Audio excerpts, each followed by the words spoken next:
Hey guys, tonight we're heading somewhere hot. Not summer in Spain hot. No, we're talking ancient Egypt hot, like your sandals are melting and even the crocodiles are sweating hot. The kind of relentless dry heat where shade is currency and water is gold. And yet there you are, wrapped in linen, trudging through the sand, your entire body yearning for one thing, a cold drink. And not just any drink, beer. That's right. In ancient Egypt, beer wasn't just something you'd sip on after building a pyramid, it was essential. From pharaohs to farmers, toddlers to temple priests, everyone was in on it. But the real magic, some of it was actually refreshing, cooled, stored in jars that despite no electricity could lower the temperature just enough to make the drink not feel like liquid fire. So before you get comfortable, take a moment to like the video and subscribe, but only if you genuinely enjoy what I do here. And hey, drop your location and local time in the comments. I love seeing where and when you're tuning in from. Now dim the lights, maybe turn on a fan for that soft background hum, and let's ease into tonight's journey together. You squint into the desert glare. The Nile glistens like a ribbon of molten bronze and the air shimmers with heat. Around you, palms rustle lazily in the hot wind. Somewhere nearby, someone shouts about papyrus quotas, but you've got more pressing concerns, namely how to keep your beer from boiling in its jar. Because yes, it's that hot. So hot your shadow has called it quits and slunk off toward the shade. And yet people here still drink beer. A lot of it. You pass a group of women crushing sprouted barley in wide, shallow baskets. The sweet, slightly sour smell of malt clings to the air like warm dough. The barley's been steeped in water for days, then dried and ground ready to be turned into mash, which in turn becomes beer. The color, a cloudy ochre. The taste. Probably funky with notes of riverbank and the occasional sand crunch, but cold sometimes, somehow. You duck into a shaded mud brick hut, well more of a lean-to really, and find a young boy stirring something thick and sludgy in a basin. The brewing process, though ancient, is surprisingly efficient. Barley mash mixed with leftover sour bread left to ferment with wild yeast. No hops, no filters, just time, warmth, and the vague blessing of the gods. The final product isn't beer as you know it. It's more like beer porridge, a drink you can chew. Perfect for breakfast, lunch, or you guessed it, religious offerings. Because beer in Egypt isn't just refreshment, it's culture, it's economy, it's holy. Temples receive it as tribute, laborers get paid in it, mothers soothe children with it. Historians still argue whether beer or bread came first in the Egyptian diet, but honestly, the lines are pretty blurry. Sometimes bread becomes beer, sometimes beer is called bread, and often you suspect people just didn't care as long as it made the heat more bearable. One tablet from the Old Kingdom refers to a beer day where workers were too intoxicated to finish laying stone. Of course, no one's quite sure if that was an official holiday or a passive-aggressive note from a frustrated foreman. Either way, beer was central to daily life. You step outside again, blinking at the sun. In the courtyard, rows of clay jars sit half buried in the sand. A slow breeze kisses their rounded sides. The air here is cooler barely, but noticeably. That's no accident. Those jars, they're cooling the beer. You crouch beside one. The outer layer is damp, condensation. Sort of. These jars are porous. Water seeps through the surface and evaporates in the dry desert air. And that evaporation pulls heat away from the pot's contents. It's called evaporative cooling, what you might know as a Zier pot today. You touch the jar's rim, it's cooler than your hand, not icy, but cooler, in this heat that's borderline miraculous. And they figured this out thousands of years ago. Probably by accident, probably when someone left water in a porous vessel and came back to find it tasted better. Cooler, fresher, less like warm frog spit. Even now, archaeologists debate whether the Egyptians fully understood the science or if they just knew it worked. Historians still argue whether the pots were specifically engineered for cooling or just happened to do it well. But one thing's certain, when you lived in a place where summer was a personality trait, any drop in temperature was worth chasing. You glance toward the horizon. A dusty procession winds its way toward the river priests bearing offerings, including loaves, fruits, and yes, a few sealed jars of beer. Because even the gods, it seems, liked a nice cool beverage. The breeze picks up, and the beer jars sweat quietly in the sand, doing their ancient slow-motion magic. You lean back against the sun-baked wall, already thinking about your next cup. Maybe, just maybe, if you time it right, it won't burn your tongue. You shuffle a little deeper into the shade, your linen tunic clinging to your back. The sun isn't going anywhere, and neither are you, at least until the beer's ready. In the meantime, you watch as the brewing continues in its slow, sticky rhythm. Barley is everywhere, piled in baskets, spread across mats, floating in fermentation vats. It's not the kind of pristine grain you'd see in modern breweries. This barley has some personality. It comes with bits of chaff, the occasional beetle, and more than a hint of Nile mud. Still, it's the heart of the operation. You spot a brewer, old, sun-cracked, and barefoot, tossing dried dates into a slurry of half-mashed barley and water. Not for decoration. Dates are sweet, and in this age before refined sugar, they're one of the best ways to feed the yeast. The yeast, for its part, is just there, floating invisibly in the hot Egyptian air, clinging to hands, vessels, and probably even your eyebrows. There's no concept of isolated strains or sterile environments. The process works because it always has, more or less. And so the mash bubbles slowly in wide ceramic tubs. It smells faintly like breakfast, if your breakfast usually comes with a whisper of river moss and undercooked bread. The brew ferments in the open, encouraged by warmth and the ever-present army of microscopic hitchhikers. Of course, sanitation is not rigorous. A few sticks here, a woven sieve there, maybe the occasional rinse if someone complains. But the heat does help. Anything that survives it is probably hardy enough to handle a little off mash. You glance at a set of smaller pots, shorter, rounder, a bit chipped. These are for testing. A young apprentice ladles frothy brown liquid into one and takes a sip. He swishes it like a sommelier, then promptly spits it into the sand and grimaces. Too sour, too flat, too chewy. Could be any of the above. This batch isn't ready, or maybe it is, but someone just doesn't like their beer with this week's particular strain of wild yeast. That's the thing, flavor varies wildly day to day, season to season, even city to city. Historians still argue whether the brewing methods were standardized or deeply regional. There are records from the city of Thebes suggesting a house of beer, possibly a formal brewing center. But smaller villages often used whatever they had on hand, cracked jars, broken baskets, some leftovers from the bakery next door. And that's the other thing. The overlap between beer and bread in Egypt is suspicious. You've already noticed that some of the ingredients are the same. Crushed grain, water, fermentation. The result just depends on how much you bake versus how much you leave to bubble in the sun. You walk past one courtyard where women are shaping loaves, and another where similar-looking women are stirring thick brown mush. It's not always clear which process is for eating and which is for drinking. One widely held theory is that they made special beer bread, a soft, undercooked loaf designed specifically to be crumbled into brewing vats. It made for an easy, pre-fermented starter, like sourdough's tipsy cousin. And while today's breweries track ABV like a religion, ancient Egyptian beer varied dramatically. Some batches had just enough alcohol to act as an antiseptic. Others, well, you wouldn't want to operate a chariot afterward. There's a short inscription on a nearby wall, a tally maybe of offerings or rations. It mentions beer with fire and beer like the waters. No one's entirely sure what those mean. Strength, color, spice. All of the above. You step aside as someone hauls a tall jar past you. It sloshes with a heavy, viscous sound. The lid is sealed with beeswax and linen. This beer is headed for storage or perhaps a temple. Either way, it's considered valuable enough to be sealed against the elements. But not for long. Without refrigeration, time is beer's enemy. Even with clever clay jars and the occasional cool breeze, the beverage spoils fast. Drink it soon or regret it later. That might explain why most brewing was small batch and local. There's no mass transport. No trucking pale ales from Memphis to Luxor. If you want a pint, you'd better know someone with a pot. Still, the Egyptians did experiment with preservation. Some beer was boiled and sealed, some was buried in sand, and some may have been mixed with honey for longevity. But even then, freshness was fleeting. So it's drink fast, share often, and keep the pots turning. You notice a young girl patting mud onto the outside of a jar. She dips her hands in water first. She's adding another layer of wet clay to help with evaporation. That's the brilliance of the beer jar, it cools by sweating. The more surface area, the more sweat. The more breeze, the more cooling. Place it near a drafty doorway or hang a damp cloth around it, and suddenly it's 5 degrees cooler inside.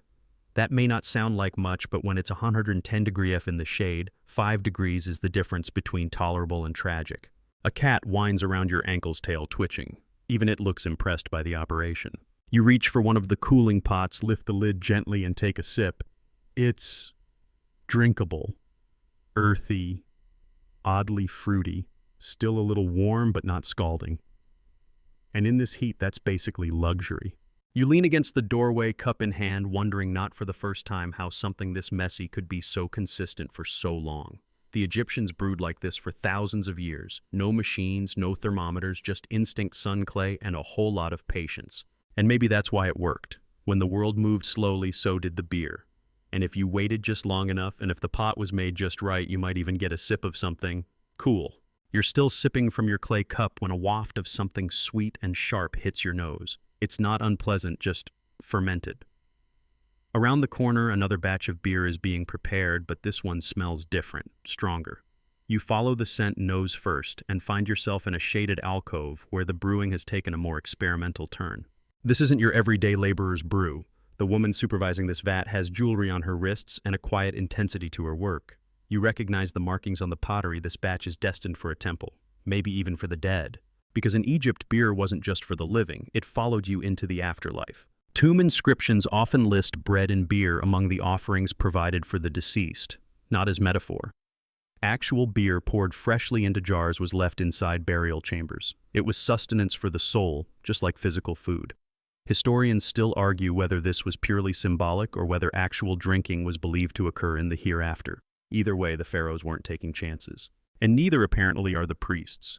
You watch as ingredients are measured with precision, fermented dough is weighed, dried dates are counted, even the clay jars are pre-soaked in Nile water to avoid cracking from the heat. Ritual brewing requires ceremony. This isn't some backyard slop job. The woman stirs the mash with a paddle that looks older than your knees. It's been darkened by years of use, saturated with generations of yeast and grain. The paddle itself could probably start fermentation just by whispering over a pot of water. A boy nearby fans the air with palm leaves, not for cooling but to keep flies away. Or maybe, as some believe, to chase off evil spirits that interfere with fermentation. You can't help but smirk. Brewing beer with one eye on the supernatural classic ancient multitasking. The beer for the dead was often stronger than the daily brew. It had to last longer, be more potent, and carry more symbolic weight. Some recipes even added myrrh or other resins not for taste but as offerings of value. After all, you don't send a pharaoh into the afterlife with discount grog. You pass a stack of clay tags, labels of a sort. Each tag is etched with symbols indicating who the beer is, for what temple it's going to, and how strong it is. Think of it as the ancient Egyptian version of ABV and shipping labels, only chiseled instead of printed. One tag reads something close to beer of the gods, strong of head, soft on the tongue. You'd buy that today just for the tagline. The brewing for temple use may have even had its own priesthood. Some records describe a class of divine brewers, though scholars can't agree whether they were monks, priests, or just very dedicated drunks. You step back and look around. The brewing area is a mosaic of smells, sweet, sour, earthy, and just a little bit funky. The Nile breeze cuts through every now and then, lifting the edge of your tunic and reminding you just how warm you've gotten. You find another pot, this one already sealed with cloth and clay. It hums gently when you tap it. You pick it up, feel its heft, and can tell this one's been fermenting for a few days already. The pressure inside has built up, not dangerously, just enough. And that's another thing the Egyptians discovered. If you seal the beer, right, it gets a little fizz. Not modern carbonation, mind you, but a liveliness, a tickle on the tongue. Not bad for a civilization that never saw a bottle cap. You walk toward a nearby shelf stacked with jars in varying states of readiness. Some are cracked casualties of the heat. Others have been patched with resin or wrapped in linen. Waste not, want not. Even imperfect jars have their use. Someone nearby is carving shallow troughs in the sand, lining them with reeds and filling them with water. Then they nestle jars inside, half buried. It's a miniature beer fridge, Egyptian style.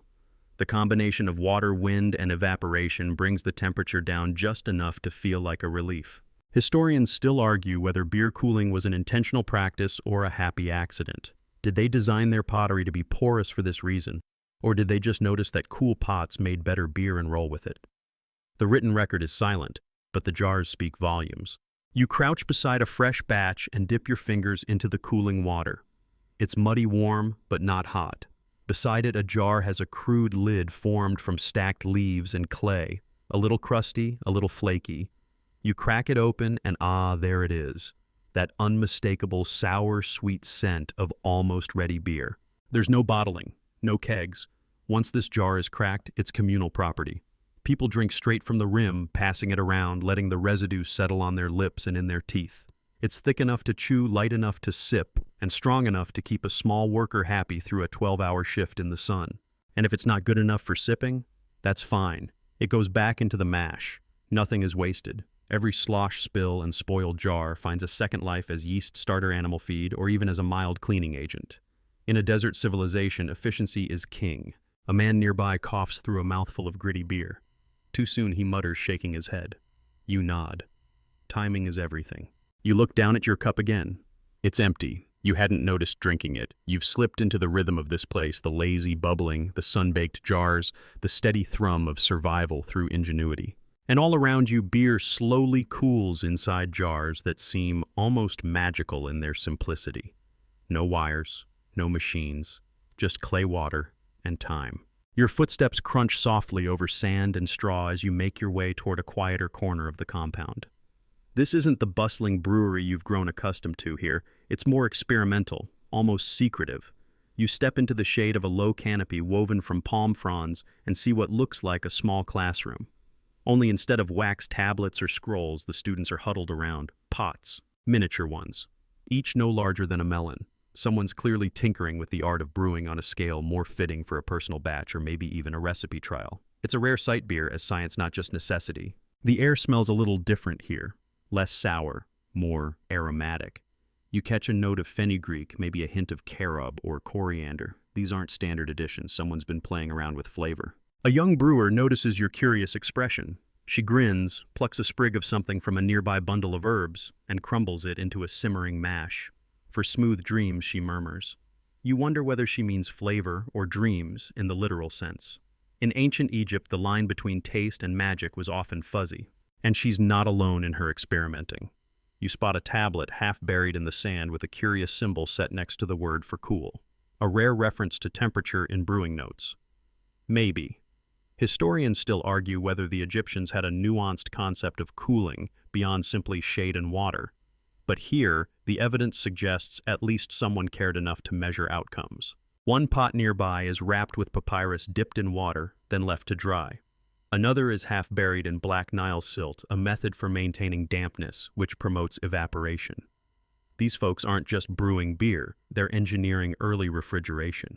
You reach out and touch the side of one jar. It's slick with condensation. Not cold, but definitely not warm. It's the kind of temperature your palms welcome in this oven of a world. This, you realize, is the earliest kind of climate control not for buildings, but for beer. These brewers were less interested in chilling their homes than ensuring a smoother sip of their daily drink. Another pot gurgles softly and the woman gives it a satisfied nod. Tomorrow, she says, cool enough, strong enough. You assume she means ready to drink, but her eyes are half lidded in that way that makes you think beer might be more ritual than refreshment. Nearby, another apprentice pokes a hole in the ground with a reed stick, pours water into it, and nestles a jar inside. It's a full-blown sand fridge. A clever trick where the jar draws coolness from damp ground while evaporation from the outer surface draws heat away. As you lean closer, you can feel it, a mild temperature difference, barely a degree or two, but enough to be noticeable on your cheek. Historians call this evaporative cooling, and though the term wouldn't exist for thousands of years, the concept was already alive here. One humble pot, two elements, clay and water, and suddenly you have a beer cooler. Genius, really. You're reminded of the ancient Egyptian word kamsin, the hot, dry wind that often sweeps across the desert. On days like that, a pot cooled by even a couple degrees would feel like a gift from Ra himself. It's no wonder beer was a staple offering in so many temples. If the gods could cool beer, surely they deserved their share. You spot a woven mat nearby with a curious imprint in it, round-ridged and still damp. A jar was resting there probably overnight. You press your fingers into the mat and feel the faintest chill like the ghost of a cool breeze. It's easy to imagine someone sitting here at dusk, sipping a clay-cold drink, watching the sun slouch toward the horizon. A few birds chatter in the distance. A goat bleats unimpressed. The smell of beer mingles with the earthy perfume of Nile mud and date palms. This is the scent of survival, not flashy, not fancy, but functional, comforting. You wander back toward the shelves and spot something new, a jar nestled inside a basket packed with damp straw. It's been turned carefully, like someone's taking care to ensure even cooling. This was no casual trick. Someone had figured out the physics of it. Not in terms you'd recognize, no thermometers, no Kelvin scales, but by experience, by trial and error, and by sheer necessity. You think of today's refrigerators, compressors, humming metal doors clicking shut.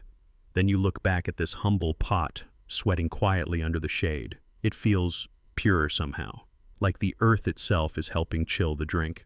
It strikes you not for the first time how easy it is to underestimate ancient people. We tend to picture them sweating through daily toil, too tired to innovate. but you stand here jar in hand, cooled by clay and wind, sipping a beer that's been brewed with more care than most modern bar menus could muster. The woman from earlier laughs at something an apprentice says and raises her pot toward you. You clink yours against it. A soft tap.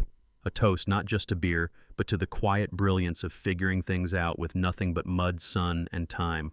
The sip is smooth. It tastes a little like the air smells warm, grain-sweet dates, a hint of mystery. It's not cold, not exactly, but it's just cool enough to soothe your tongue, to soften the day, to invite a smile. You lean against the mud brick wall, your jar sweating gently beside you, and feel for a fleeting moment that the world is perfect as it is. No wires, no tech, just a pot of shadow and beer worth waiting for. You're not sure how long you've been sitting there watching the jars sweat under the straw matting, but eventually a low rhythmic pounding draws your attention. It's not urgent, nothing is really, but it carries a certain ceremonial weight. You follow the sound to another compound separated by a palm thatch fence and the soft gossip of nearby birds. This part of the village is older, quieter. The walls lean slightly like they've grown tired of standing at attention for centuries. And yet someone's still working here, tamping barley into a wide stone basin with a polished pestle that's smoother than your elbow. This is where the grains begin their journey. Before beer can chill, before it can even ferment, there must be malt. And before there is malt, there must be bread. See, the Egyptian brewing process didn't start with boiling water and hops. No, they took loaves of partially baked coarse yeasty bread, often called beer bread, and crumbled them directly into water to start the mash. A technique somewhere between baking and brewing, and definitely messy. You squat next to a shallow fire pit where one of these loaves is cooking. Its fat slightly burnt on the edges and already smells more like soup than toast. An older man is humming to himself as he flattens and folds the dough. He tears off a chunk, dips it into a jar of warm date syrup, and tosses it into the pot like it's just another ingredient, which, well, it is. Historians still argue whether these beer loaves were ever eaten raw or only brewed. Some suggest that in tough times laborers might nibble them like emergency rations. But one bite, and you'd probably choose starvation. They're dense, gritty, and slightly sour. Think of it as the world's first meal replacement bar if that bar had the texture of damp sandstone. The dough here isn't just wheat either. There's emmer barley and even a little spelt when they're feeling fancy. No modern flour, no fluffy rise, just raw ingredients and time. The women slap the dough between flat stones, their movements practiced and slow as if they're folding the hours of the day into every turn. You lean closer and the heat from the fire pit licks at your skin. The sun above is high and it joins the pit in trying to roast your face. You step back quickly, bumping into a stack of dried dung bricks, fuel for the fire. Not glamorous, but effective. Nearby, a child is stacking beer loaves on a clay tray ready for the mash pot. He sings as he works the lyrics, mostly nonsense but oddly soothing. Loaf to jar, jar to God, God to sky, and back again. You don't know if it's poetry or just rhythm, but it's stuck in your head now. A woman ladles water over the loaves and stirs with a long, flat paddle. Froth rises slowly, encouraged by the warmth and yeast in the bread. This isn't precise brewing, no thermometers, no fermentation charts. It's more like a gut feeling. If it smells right, if it bubbles right, you're probably on track. And it's not just taste they're chasing. Beer was medicine too, or so the records claim. Papyrus scrolls listed as a base for remedies, beer with celery for stomach aches, beer with crushed dates for liver complaints, beer with ground seeds for childbirth. Sometimes the cure sounded worse than the illness, but hey, at least you got a buzz with your treatment. One jug here has a chalky rim. Someone added natron, basically ancient baking soda, to slow spoilage. Did it help? Hard to say. Historians still argue whether this was a fluke or a chemical instinct passed through generations. But it did something. The beer in that jar smells slightly less aggressive. You glance around and realize something: there's no waste. Every stalk, every husk, every crusty leftover finds new life. Spoiled mash feeds pigs. Spent grain becomes bricks or compost. And in a few cases, the leftover foam was dried and pressed into cakes, beer, snacks, sort of. Crunchy. Probably awful. One man nearby has fashioned a press from 2 flat stones. He sets a hot loaf between them, drips water over it, and slowly squashes the life out of it. The runoff collects in a channel, trickling into a waiting bowl. It's primitive, it's slow, and it works. This beer, you realize, was born from patience, not precision. It didn't need to be exact. It just needed to be good enough to last a day in the sun, and long enough to fuel a worker hauling stone blocks for the glory of the gods. You take a cautious sip from a small clay cup offered by one of the brewers. It's warm, thick, and tastes vaguely of toasted grain and slightly overripe fruit. Not something you'd drink at a modern bar unless you wanted to be kicked out.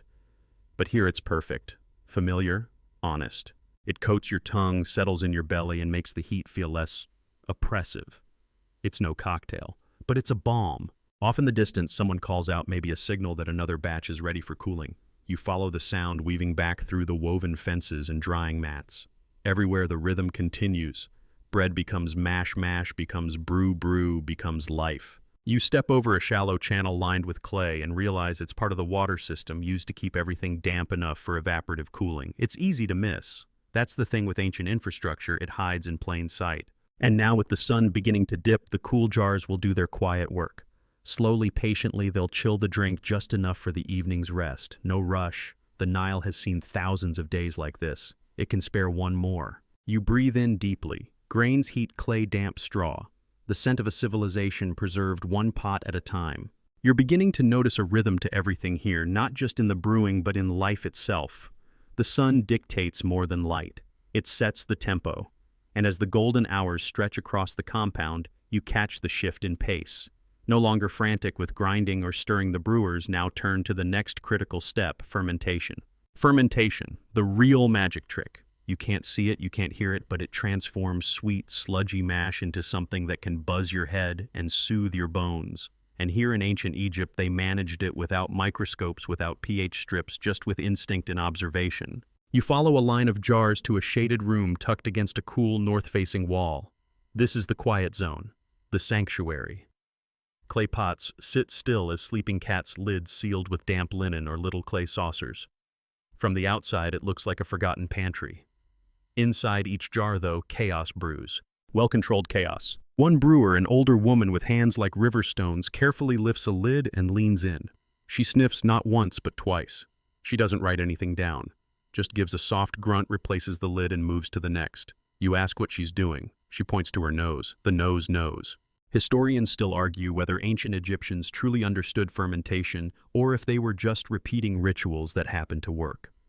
But the specificity here, the way they track, smells the jars marked with simple incisions like moon cycles or stick figures, suggests something more deliberate. You peer inside one jar. It's foamy, a faint fizz. Not exactly beer yet, but well on its way. The air is warm and slightly sharp, like rising dough mixed with overripe fruit. This is the scent of yeast doing its thing without invitation, without ceremony, just because. And where did they get their yeast? Not packets from a supermarket, that's for sure. Yeast was ambient, living on the grain in the air, even on their skin. Every batch was a collaboration with the environment. That meant no two brews were quite the same. A cosmic roll of the dice with the Nile Delta as the casino. To manage this unpredictability, some brewers reused old pots, literally scraping residue from a successful fermentation to seed the next one.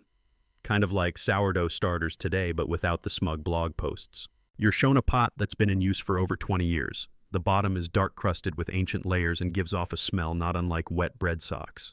And yet, it's a prized possession. The yeast embedded in its walls is practically a family heirloom. It's almost funny, these pots may not look like much, but they are in essence living machines, each with its own temperament, its own microbiome. Some brew fast and hot, others slow and sour.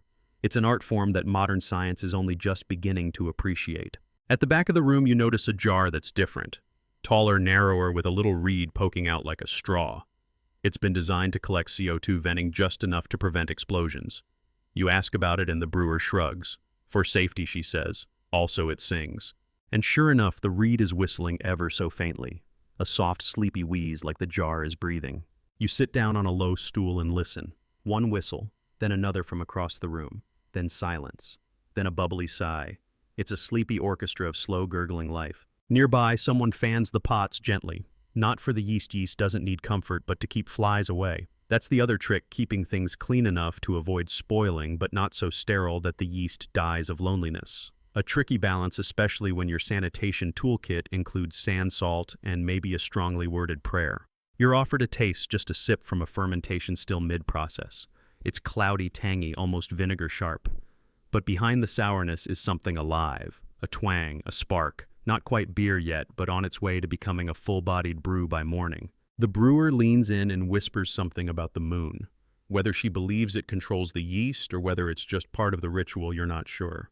But tonight is a waxing crescent, and apparently that means good fermentation, or at least a better shot at avoiding a sour disaster. She touches one of the jars gently. Warm heart, she says. You suppose she means the mash is still active, still fermenting, still alive. And you get it. There's something spiritual about this step. Invisible life transforming grain into drink.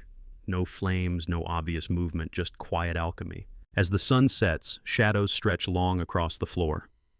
The brewers finish their checks, drape linen over the jars, and leave them to rest. It's a bit like tucking in a child, or a cat, or a clay jar full of bubbling yeast and barley porridge. One woman places a small amulet beside her jar, a carved frog.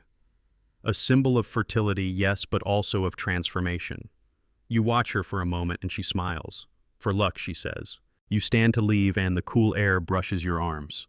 Outside, the sounds of the village return: footsteps, the occasional splash, someone humming in the distance.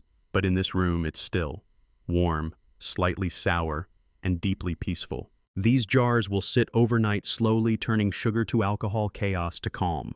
Tomorrow they'll be strained, cooled, and poured. But tonight they ferment in silence. And you're invited to rest too. After all, the beer's doing all the hard work now. You wake, figuratively speaking, to a cooler breeze. The village has gone from golden heat to silver shadow, and with the sun tucked behind the dunes, it's finally time to move on to the next chapter in this slow, sudsy symphony, straining the brew. You return to the same courtyard where the mash had once burbled under linen and thatch. The pots have stopped fizzing. They now sit calm and still, like old friends waiting to tell a story. The fermentation has run its course, and now it's time to make this thick, grainy soup into something someone might actually drink. A long wooden ladle dips into one of the clay jars. You wince slightly as it breaks the surface. The top layer has formed a strange skin, soft, not unlike yogurt left in the sun, but underneath murky, warm beer. The brewer stirs slowly, carefully loosening the solids that have settled to the bottom. It's not elegant. In fact, it looks a bit like someone stirring porridge with a fence post. But it's part of the ritual. You can't strain what you haven't stirred. Historians still argue whether this straining process was a single-step affair or done in several rounds. The clay strainers they've found vary wildly, some with coarse holes, some with fine mesh, and a few that look suspiciously like flower pots. But one thing's clear: the Egyptians didn't like floating bits in their beer. Your eyes are drawn to a curious contraption, 2 jars stacked mouth to mouth, sealed around the neck with sticky river clay. A hole near the base of the upper pot lets liquid drip into the lower one slowly, like an ancient drip coffee machine. Only this time the brew is barley and banana, not Colombian roast. Another method nearby is more direct: a straining cloth, usually linen, pulled taut over a wide basket balanced on a low bench. 2 women work together here, one pouring, the other skimming foam and flicking away tiny, curious flies. The liquid that seeps through is lighter, creamier, and finally free of the grainy sludge. You kneel beside one of these benches and reach out to touch the linen. It's damp, sticky, and faintly sweet to the fingertips. The cloth is stained with layers of old brew, ghosts of batches long since poured and swallowed. One of the brewers sees you watching and hands you a bit of the leftover grain paste. Snack, she offers with a grin. You try it mostly out of politeness. It's dense and chewy, like someone made hummus out of grass clippings. Not unpleasant, but definitely not a delicacy. They sometimes feed this to animals or dry it into cakes for travelers. Think of it as ancient granola bars if your idea of granola includes sand chaff and high fiber. Interestingly, while modern beer gets its bubbles from forced carbonation, this ancient brew keeps a gentle fizz thanks to residual fermentation. You sip a sample and feel the tiniest pop on your tongue. Nothing intense, just a whisper of fermentation still alive in the jar. There's a debate among archaeologists about how alcoholic this beer really was. Some estimate 3 to 5%, like a modern session ale. Others argue it was barely alcoholic, more of a barley smoothie with benefits. And still others believe certain ceremonial batches were extra strong, designed less for refreshment, more for religious euphoria. Basically, ancient Egyptians might have invented both light beer and moonshine depending on the day. You watch as the brewers collect the strained beer in clean jars, sealing them with waxy cloth and reed ties. They work slowly, gently, with that same sacred patience. Nothing is rushed. The jars are marked with symbols, brewers' names, strength, flavor, additives. One even has a doodle of what looks like a dancing baboon. You ask about it. He likes beer, someone shrugs. Another woman chuckles. He's the god of bad decisions. It's probably a joke, probably. Some batches have date syrup added post-fermentation to sweeten the final product. Others are left dry, meant for long-haul workers who need calories, not cocktails. You sample a sip of each. The sweet one is rich, almost like a barley dessert. The dry one, functional. Let's call it earthy. You move past the strainers toward a line of finished jars cooling gently beneath damp cloths. A teenage boy fans them lazily, swatting flies and occasionally sneaking a taste when the elders aren't looking. He grins at you, clearly proud of the brew. You ask him how he knows when it's done. He points at the surface. No bubbles. Then taps the side of the jar. Hollow sound. Then leans in and adds, and no more yelling. You arch an eyebrow. Yelling. He grins wider. That's when a batch goes bad. Apparently, if a pot starts to rot, it smells so terrible the brewers shout, toss it out and start again. There's no saving it. Just cut your losses and move on. A very mature philosophy for someone who isn't old enough to grow a full mustache. As you linger, one brewer brings out a small cup glazed red clay, probably ceremonial. She offers it with two hands, nodding solemnly. You accept and sip. This time it's balanced. Sweet but not syrupy. Smooth. Soft. Cold from the cooling process, and incredibly refreshing after a day surrounded by fire pits and fermenting froth. This is the final product. Not something to chug or celebrate with. Just a humble, nourishing beer, chilled, slightly perfect for sitting in the shade and forgetting that anything else exists. And in this moment, as the night air drapes itself over the village like linen on a jar, you begin to understand why ancient Egyptians revered this drink not just as sustenance but as sacred routine. Brewed in sunlight. Strained by moonlight, shared in silence. You sit a while longer watching the stars wink awake above the palms. Somewhere nearby, someone starts humming again. You don't know the tune, but it sounds familiar somehow. The stars have fully settled into the night sky now, and so have you, warm, slightly sleepy, and beginning to feel more like an ancient beer connoisseur than a visitor. The straining is complete, and the jars now rest under damp cloths, chilling modestly under a breath of desert air. But your journey isn't over. Not yet. Tonight's batch may be ready, but what happens tomorrow and every day after is just as important. Because beer in ancient Egypt wasn't just a treat or a temple offering, it was a backbone, a daily necessity. And to sustain a supply that consistent, they needed something more than improvisation. They needed logistics. You follow one of his head brewers toward a narrow courtyard behind the main compound. Here, under shaded awnings and reed shelves, sits what can only be described as a microbrewery warehouse. Rows of sealed pots rest in orderly clusters. Some are clearly labeled for temples, others for field rations, and a few marked with decorative symbols, and occasionally gilded rims are headed straight for royal households. Turns out this beer operation runs on more than intuition. There's system to it. Calendars notched in stone, rotations tracked by pebble counters and scribes with tiny pallets. Nothing is wasted. Nothing is brewed without purpose. One pot, the brewer explains, will go to workers hauling stones for a temple foundation nutrient-rich, thick as stew, low on sweetness. Another, thinner and spiced with carob and fenugreek, is destined for a ceremonial meal honoring a local goddess. A third is heading to the market stalls where it'll be traded for fish linen or more barley. Historians still argue whether ancient Egyptian beer was standardized in any formal way. There's evidence of state-sponsored breweries, especially under Ramesses II, but also of small home operations run by women inside courtyards like this one. Some scholars suggest the beer output of temple complexes rivaled modern craft breweries. Others think it was more like a public utility, part water source, part calorie delivery system. You peek inside a crate of small jugs, portable single servings sealed with clay plugs and stamped with the Eye of Horus. Protective magic. Or maybe just good branding. Either way, it's clear that beer wasn't just brewed and forgotten, it moved. You imagine the journey loaded onto donkeys or papyrus boats swaying gently down canal routes toward nearby villages. One pot to a grandmother's table. One to a crew of bricklayers. One saved for a wedding, or for the moment a new baby takes their first bath in beer-laced water, a common practice meant to bless the child's skin and health. Nearby, a brewer stirs a vat of date syrup, adding it to a new fermentation pot in preparation for tomorrow's batch. Even as tonight's jars cool, tomorrow's beer is already beginning. The cycle never stops. It's rhythmic like seasons or breath. One young girl is in charge of checking pots for cracks. She taps them with a tiny wooden stick, listening for dull thuds. Bad ones go back to the kiln, she says. You ask how she can tell, and she shrugs. They just sound wrong. There's no thermometer, no timer, no tech beyond touch, smell, and sound. but somehow it works.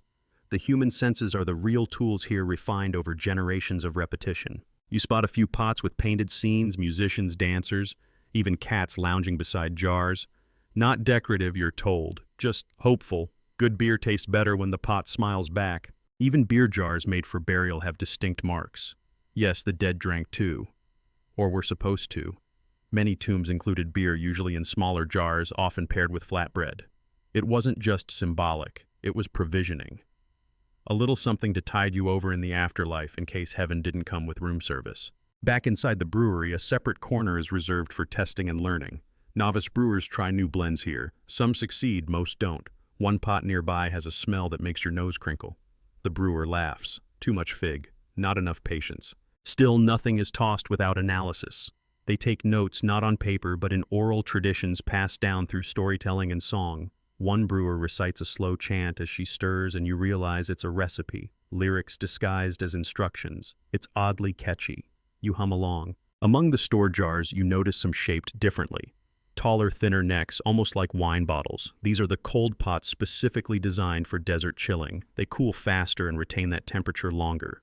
The brewers smear them with a paste of clay and ash, then drape them with soaked fabric. As water evaporates, the beer inside chills. Not refrigerator cold, but cold enough to shock your teeth if you drink too fast. And yes, people noticed the difference. Cold beer was considered a luxury. Some temples even had dedicated cooling sheds where priests monitored temperatures using nothing but shadow lengths and touch. It wasn't science, it was sensation. You touch one of the cold jars yourself. It's faintly cool like river stones at dusk. A small miracle in this heat. One brewer smirks. "Try this in July," she says. "It tastes like snow." As the night deepens, the storage area quiets. The brewers begin covering the jars for the evening, tying lids, muttering short blessings. Not formal prayers exactly, more like little habits. "Stay sweet," one says. "Don't turn," says another. You ask what happens to bad batches. "Feed the pigs," she replies. "Or the priests if they're rude." She's joking, probably. And then, just as you're thinking of heading back to your sleeping mat, a small boy runs in carrying a chipped jug. He trips, spills half of it, and bursts into tears. Without hesitation, an elder scoops the beer-soaked sand into a new pot, filters it with a cloth, and tells the boy, "Now it's special." The boy beams. You realize then it's not just beer they're making here. It's something softer, something shared. A little joy brewed into clay. As the night deepens and the village settles into quiet hums and whispered dreams, you find yourself drawn away from the courtyard to a smaller, dimly lit room nearby, one filled with wooden shelves and narrow clay jars, each carefully labeled with symbols and numbers you don't quite understand yet. This, you're told, is the medicine cabinet of the brewery. It might sound odd, but beer and health were tied at the hip in ancient Egypt. Not only was beer a staple of nutrition, it was also a remedy, a kind of liquid medicine. You sit on a low stool as an elderly woman picks up a small jar, turning it slowly in her hands. Inside, you see a dark, syrupy liquid date molasses mixed with herbs. She calls it sikaru. It was often brewed with added ingredients believed to have healing properties, coriander, anise, and even small amounts of honey. She tells you how brewers believed beer could soothe the stomach, quench thirst better than water, and even help with a host of ailments like coughs and headaches. You try a small sip of a mild blend infused with mint and barley malt. It's earthy, slightly bitter, but strangely comforting. Historians still argue whether this was actual medicine or just good marketing by ancient brewers. Was beer prescribed by healers, or simply a nutritious fallback when real remedies were scarce? Some ancient texts describe beer as a cure-all tonic. Others barely mention it. Either way, it had a special place in daily life. You notice a few jars with narrow necks and wooden stoppers meant for smaller doses. Some contain mixtures brewed specifically for children or elderly workers, lighter and less fermented. The brewers here had to balance potency with safety, given that over-fermented batches could cause stomach upsets, though for most Egyptians, mild intoxication was just part of the day. Nearby, you spot a small stack of papyrus scrolls. You lean closer, fascinated to see hieroglyphs describing ingredients and preparation methods. One passage mentions that beer was sometimes combined with frankincense or myrrh to create a calming balm applied to the skin. You'd never guess that beer could be part of a beauty regimen or a spa treatment. The woman laughs softly. Yes, our ancestors were ahead of their time. Cleopatra, for instance, was rumored to bathe in milk and beer for glowing skin.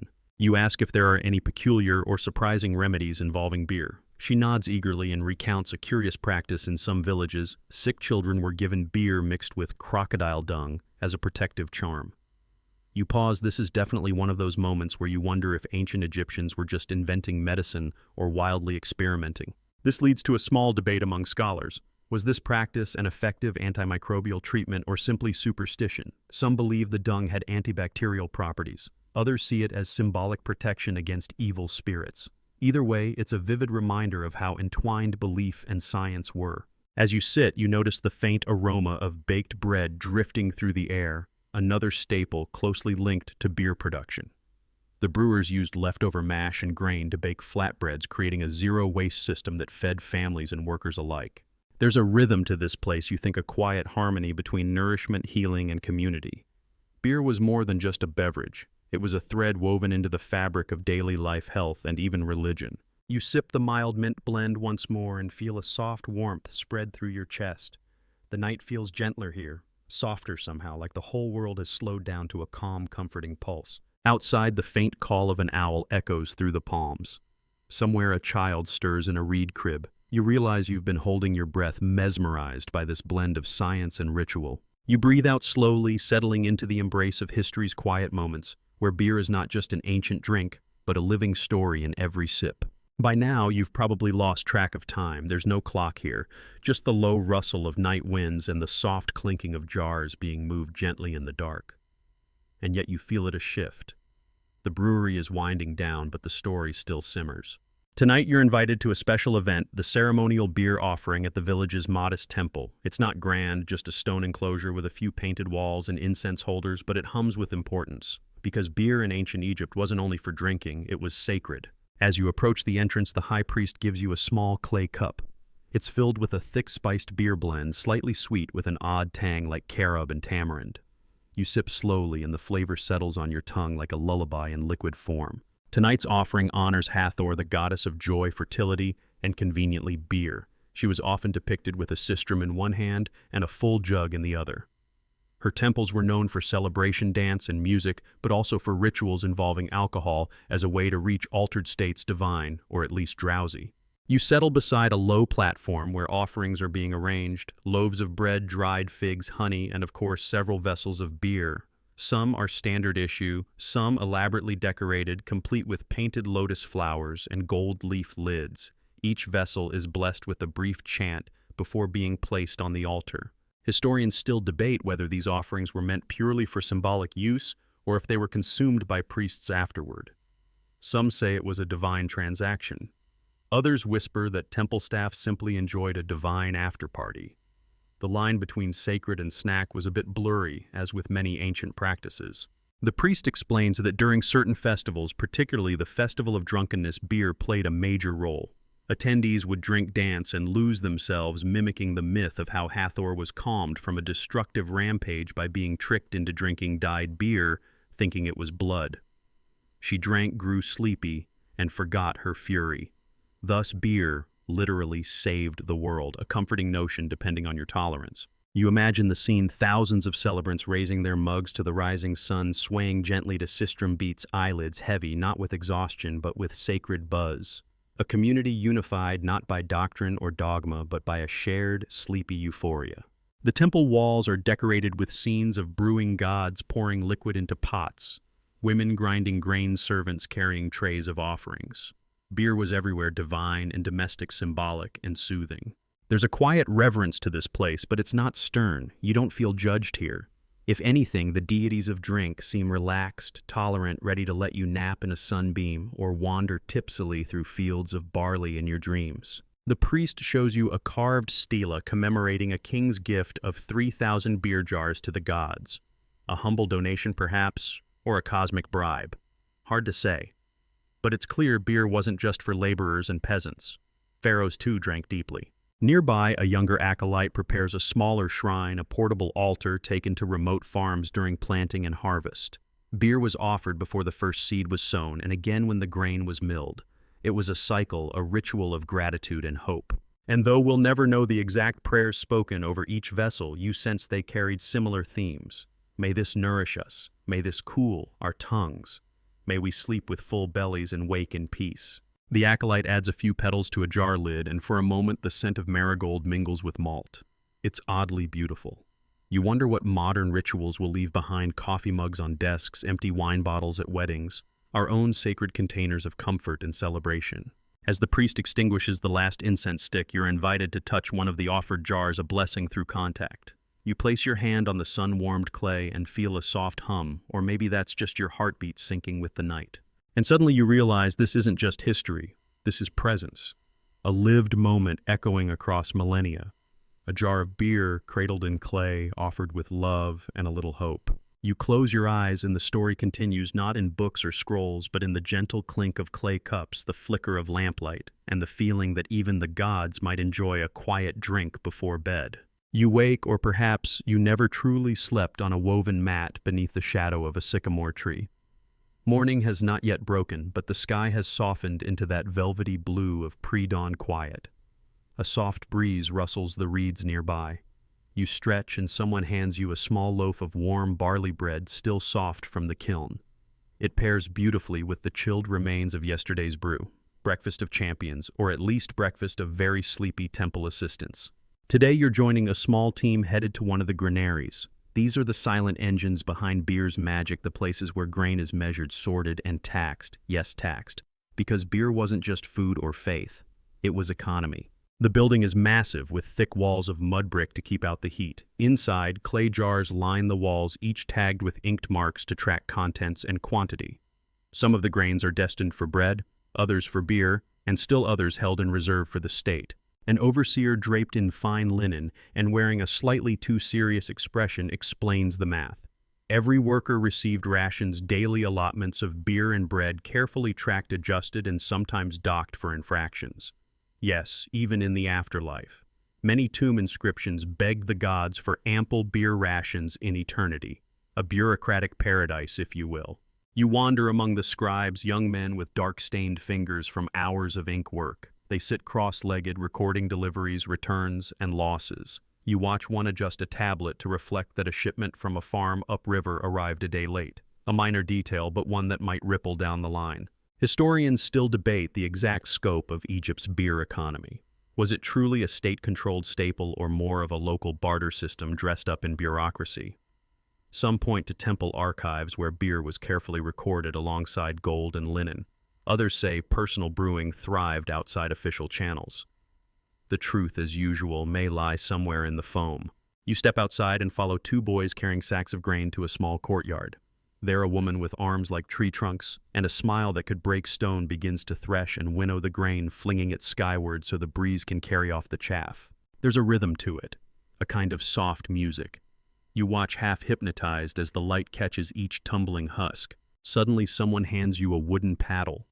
Stir this, they say, pointing to a shallow basin filled with warm, steeping grain. You do as told. It's heavier than it looks and smells like morning porridge laced with hay.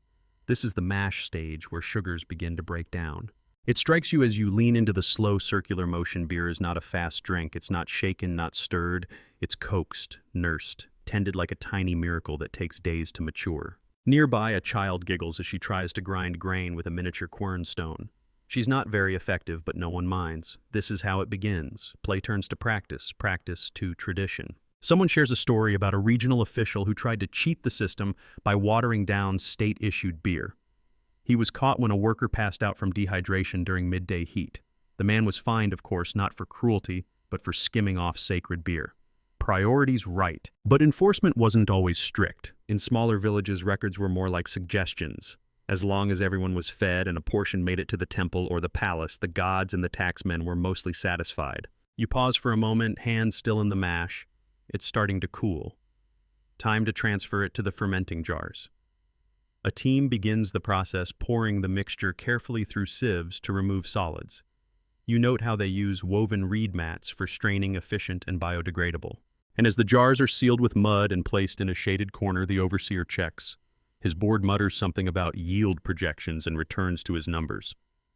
You wonder if he ever stops to drink the stuff. Probably not. He's the kind of man who dreams in rations and ledger columns. But you You're not dreaming at all. You're living this process right here, right now, surrounded by the hiss of grain, the slap of sandals, and the comforting idea that even in the ancient world, the day began with a shared cup and a few half-laughed stories. Later that afternoon, with the sun turning the world into a simmering haze of golden dust, you find yourself beside the Nile. It's not your first time here, but somehow today feels different. Maybe it's the residual heat from the brewing pits or the way your sandals stick slightly with each step on the wet clay shore. But there's something in the air, a drowsy energy like the land itself is steeped in barley and sun. The Nile, of course, was everything. It wasn't just Egypt's spine, it was its pantry, its brewery, and its bedtime story all rolled into one long, slow-moving ribbon of silt and fish. You squat near the riverbank watching as two boys scoop water into tall jars. This water will be filtered, thankfully, and used in the next brewing cycle. You're relieved to see it's clear with only a few stray reeds drifting lazily by. The brewing teams take no chances. Nile water may be life, but even the gods get sick from bad yeast. One of the boys offers you a freshly woven basket filled with marsh herbs, sweet flag papyrus blossom, and a bit of wild mint. It smells shockingly good. These herbs were often added to beer not just for flavor but to discourage spoilage.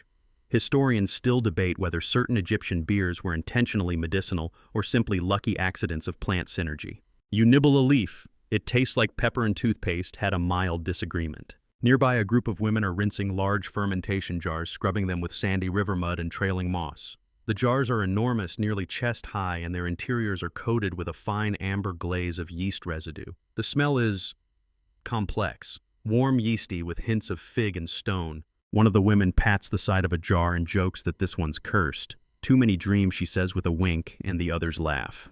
You're not sure if she means bad dreams or good ones, but either way, you make a mental note not to drink from that one. Still, you can't help but marvel at how interconnected it all is, the water, the earth, the grain, the ritual, the naps. The beer wasn't just a drink. It was a process that touched every element: river, wind, fire, and time. It also occasionally touched your dignity. A clay tablet on a nearby wall shows a stick figure man stumbling with a jar in each hand while a cat watches with what appears to be withering judgment. The caption, roughly translated, reads, "Too much is too much even for Hathor." You chuckle softly. Ancient humor is familiar. Historians have discovered actual brewing manuals, not quite recipes, more like poetic instructions mixed with warnings. Let not the barley burn, lest the gods be angered, one reads. Another advises, drink not alone, for solitude makes the cup bitter. There's a wisdom there tucked inside the giggles. You help stack a few of the scrub jars, aligning them upside down on sun-warmed racks to dry. Each one is tagged with a bit of linen tied to the neck, date brewed, grain source blessing mark. It's more organized than your modern spice cabinet. One jar bears a glyph for cool. You point to it curious. An older woman explains it's a special batch meant to be stored in a deep cellar lined with clay cooling pots, the ones you saw way back at the estate. These are reserved for temple feasts or honored guests. You sadly do not qualify. Yet. Still, she offers you a cup of a common blend, a midsummer beer brewed with dates and wild honey. It's fizzy, tangy, and somehow comforting, like toast if toast could buzz. You sit under a tamarisk tree and sip slowly, letting your gaze blur along the river. Birds flit low over the surface. Somewhere a crocodile thumps lazily into the water, uninterested in your existence. You're just part of the rhythm now. The soundscape is oddly hypnotic, distant laughter, the scrape of clay on stone, a papyrus boat gliding by with a flapping sail and the occasional slosh of jar water echoing like a heartbeat. And through it all, the beer flows. Not in torrents, but in quiet rituals and shared hands in cool cellars and sunlit baskets in the hush between responsibilities. Some scholars argue that beer more than bread held society together. It was currency, sustenance, celebration, and medicine. Others argue it was merely supplemental, a comfort rather than a necessity. You sip again. The answer is obvious. It was both. And as the sun dips low, casting golden puddles of light on the clay jar tops, you feel something soft settle in your chest. A calm, a clarity. You don't need a scroll to tell you what this means.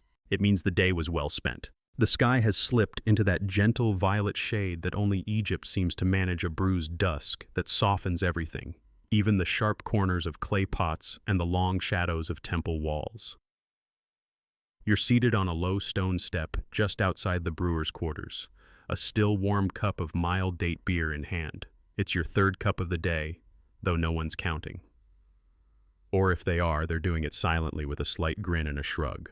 Around you, the courtyard hums with the winding down sounds of evening chickens clucking in uncertain protest, sandals slapping lazily against packed earth, and the low murmurs of someone retelling a story for the third time today. You catch only fragments, and then the beer foamed over so much, the priest said it was blessed. Tonight you're staying at the complex overnight. That means you'll be sleeping among the brewers, scribes and kiln tenders beneath reed canopies or under the stars if you're brave, or just tired. A young apprentice sidles up beside you and asks if you've heard the tale of the beer crocodile. You raise an eyebrow, always a good sign. He leans in, eyes sparkling, and spins a yarn about a sacred temple brew so potent that when it spilled into the Nile, a crocodile drank it, got tipsy, and floated belly up in front of the gods. Apparently, this was interpreted as a sign of approval or disapproval. Historians still argue whether the crocodile's behavior was divine communication or just an accidental bar crawl. You laugh, which seems to please the apprentice. Then he offers you something new, a small, tightly sealed jar. It's labeled with the glyph for sleep. He explains a little too seriously that this blend was reserved for late ritual ceremonies performed just before sunrise when both humans and gods were at their most groggy. It's made with lotus essence, a plant known for its calming, mildly psychoactive properties.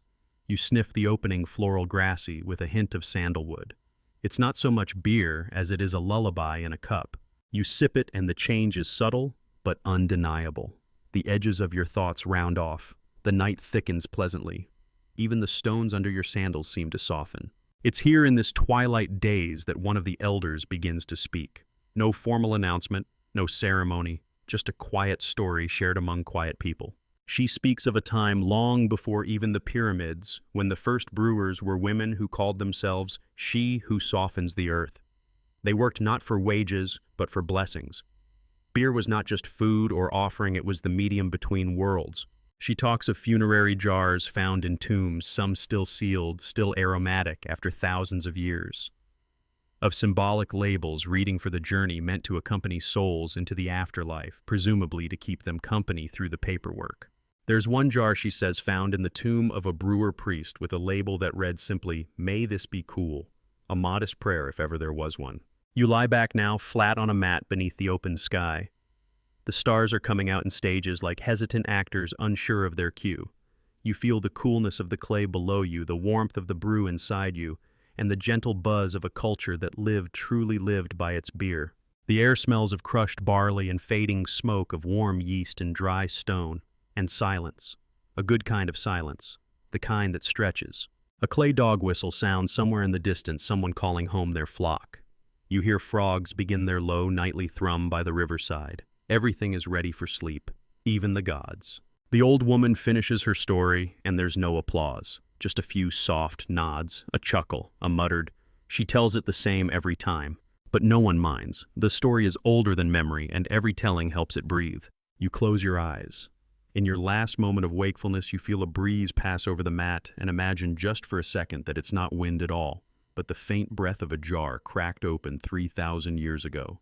Still cool, still alive. You wake slowly as if surfacing from the bottom of a deep ceramic jar.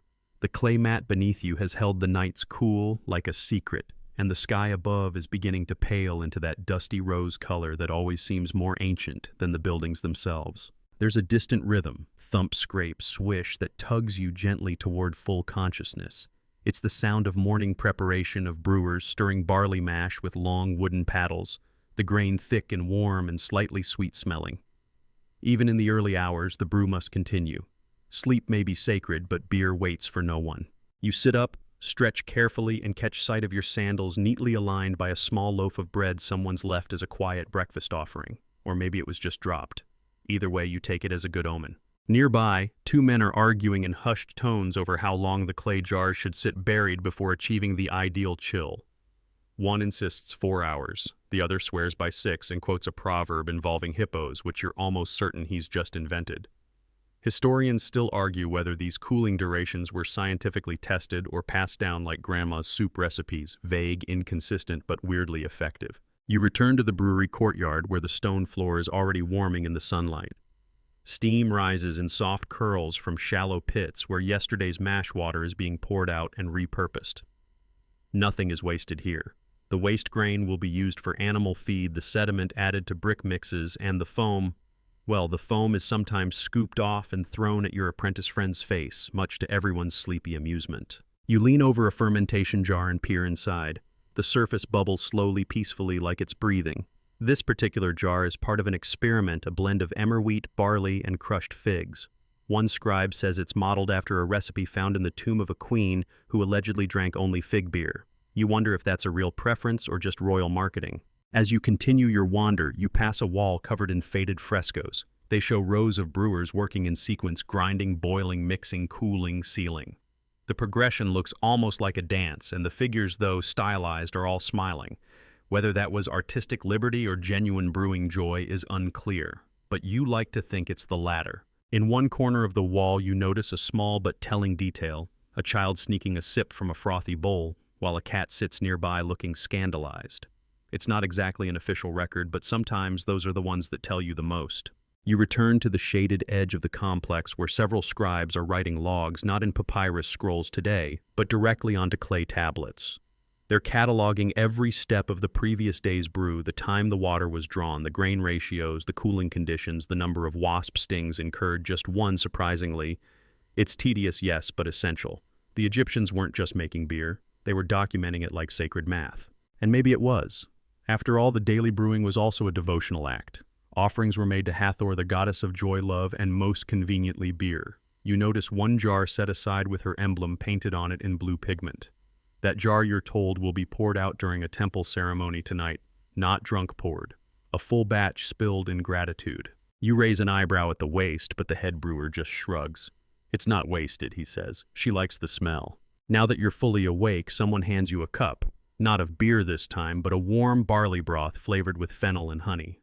It's like breakfast and soup had a quiet meeting and agreed to never be loud again. You sip and look around. The brewery has fully woken now, its people moving like bees, quietly but with intention. A young woman lifts a lid from a cooling jar and carefully dips a reed scoop to taste.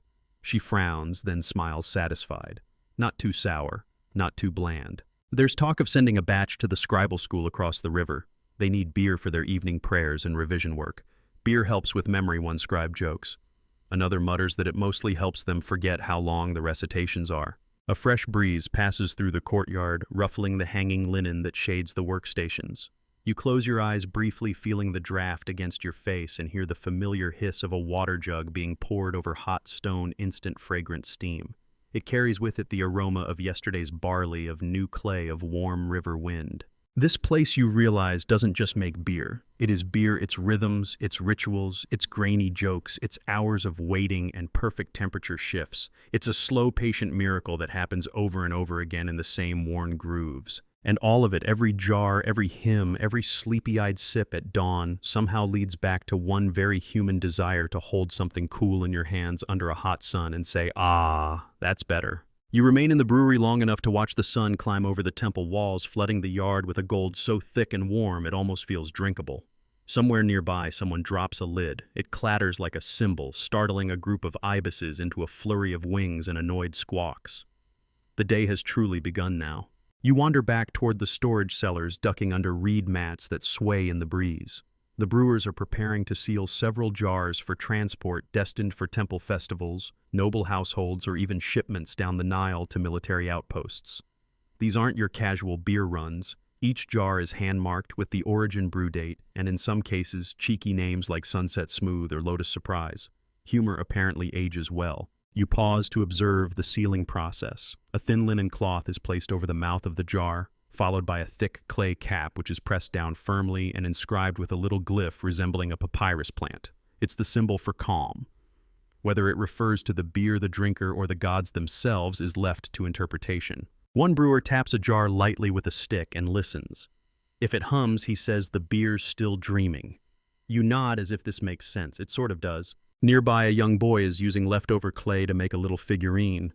Not a god, not a pharaoh, just a pot-bellied man with a huge cup in his hand and a lopsided grin.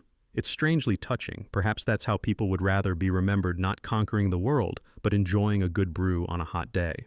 A sudden gust of wind swirls up dust and dry chaff, and you take that as your cue to return to the guest quarters. On the way, you pass a wall carving that stops you cold. It's a depiction of an ancient refrigeration technique you've heard mentioned in hushed tones but never seen in art. a clay pot nested inside a larger pot with sand and wet linen packed between. The outer pot was buried in cool earth, the inner one holding the beer, evaporative cooling at its most poetic.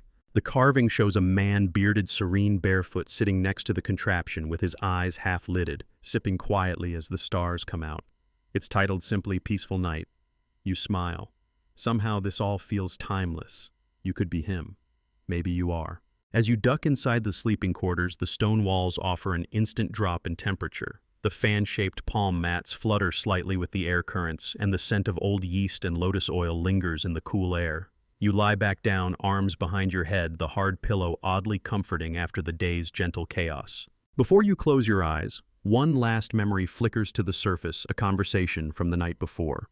Someone had asked what makes Egyptian beer special, why it's different from other brews across time and geography.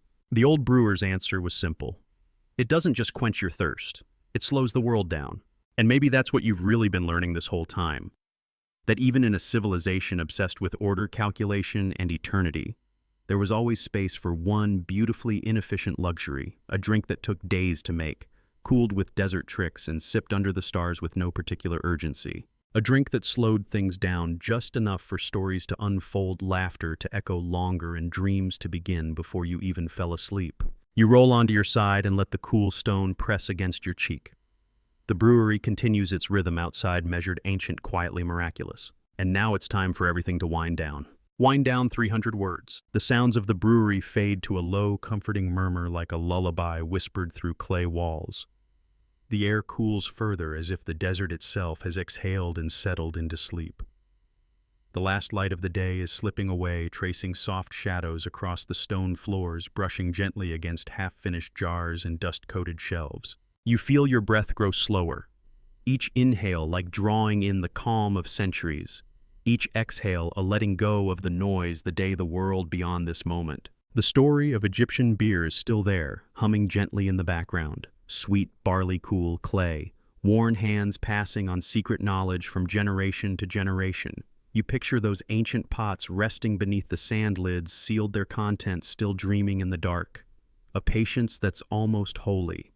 You let your thoughts drift like lotus petals on the Nile. There's no need to chase them, no need to solve or do or remember. Just float, just breathe. The night outside deepens. Frogs begin their low song. A breeze stirs the reeds, and the gentle clink of pottery lulls you further. Sleep is here now, cool as a clay jar, soft as a linen wrap, steady as a brewer's rhythm. And as you sink deeper, the last thing you feel is a kind of quiet gratitude for a world that once made time for cool beer under a hot sun and for a story slow enough to carry you into dreams.